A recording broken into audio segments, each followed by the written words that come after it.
96.9 WBZH and 101.1 WHSM, Hayward's home for real news and great conversation. Here's your daily news roundup.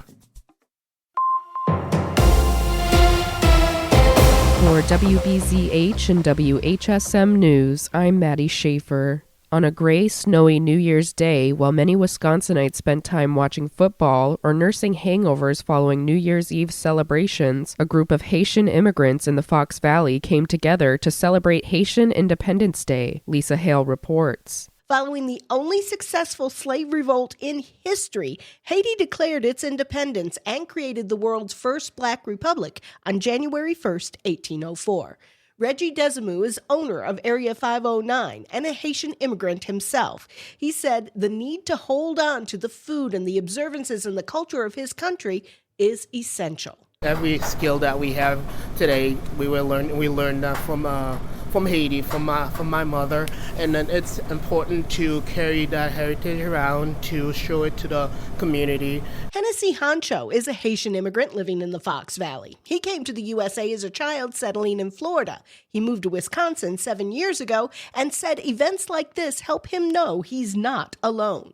It gives me my sense of culture because coming from Florida, there's more Haitians there. Then coming up here, I'm like, I ain't know no Haitians out here, right, and stuff. So when I met him and I seen like, okay, he's still keeping the food, the tradition and all that. Even more important than maintaining the culture of home, Desamou said that in a time of increasing negativity toward the immigrant community, a sense of connection and belonging is needed. So I'm hoping like what we do today, people use that as well as a reconciliation toward immigrants, toward people with colors, toward people Hispanic and everybody, like LGBTQ, and everybody see everybody as equal, because at the end of the day, we all God's child, and if we have God's child, why do we have hate in our heart?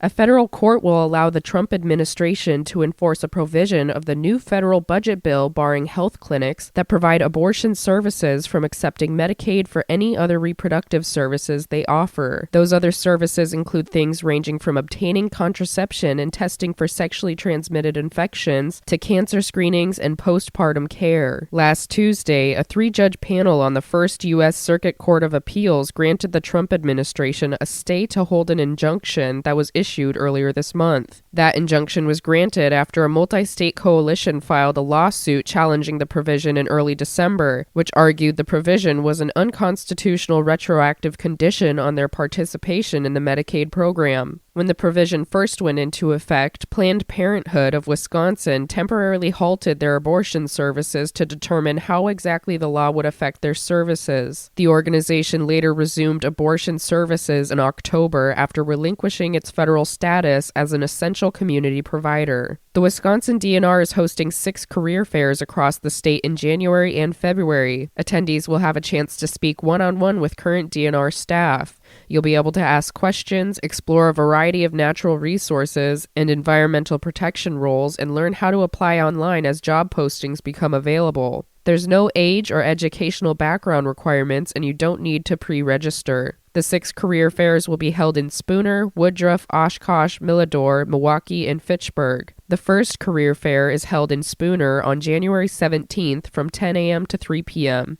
You can find the full list of dates and times for these career fairs at dnr.wi.gov. The Wisconsin Department of Health Services has launched a new initiative to expand access to HIV and STI testing. Through a partnership with Simple Health Kit, the agency is offering a limited supply of free at-home test kits for residents who either may not live near a free testing site or are unwilling to go in person. Anyone 18 years or older can request a kit through Simple Health Kit's website. Samples are returned by mail and results will be available 48 hours after arriving at a lab. DHS officials will follow up with anyone who tests positive to connect them with further treatment options. A suspect is in custody in a Sawyer County homicide case. According to a press release from the Sawyer County Sheriff's Department, deputies responded to a Radisson home on December 30th for a report of a deceased female. When they arrived, they found 61-year-old Lynette Cody of Radisson dead in the home from apparent stab wounds. The suspect has been identified as 27-year-old Yevhen Kravchenko of Radisson. He has been arrested and is currently being held in the Sawyer County Jail on suspicion of first-degree intentional intentional homicide. The incident is under investigation. The race for the 7th Congressional District seat will have a new contender. The seat, which will be left vacant by Congressman Tom Tiffany in his bid for governor, includes 20 counties in north-central Wisconsin. In an email to the Wausau Pilot and Review, Kevin Hermenning says he planned to file paperwork to run this week and announce his campaign in the new year. Hermenning is a former U.S. Marine who was held hostage during the 1979 Iran hostage crisis and a Wisconsin financial planner. He is also the former chair of the Marathon County GOP.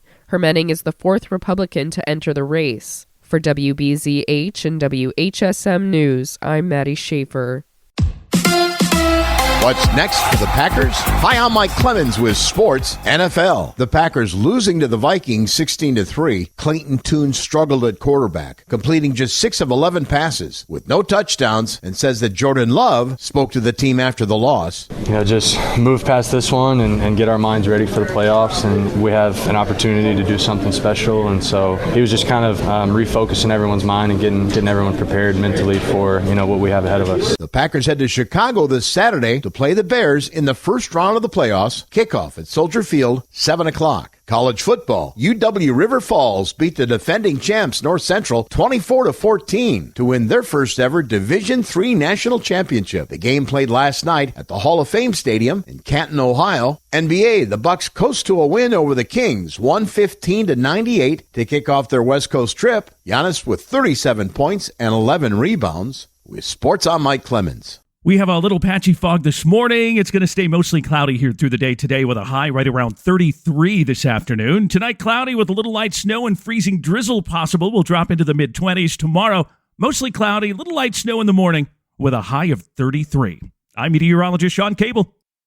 That's your Hayward News Roundup from WBZH and WHSM. Find more news anytime at wbzh.fm/news. Subscribe to this podcast on Spotify, Apple, or wherever you find your podcasts.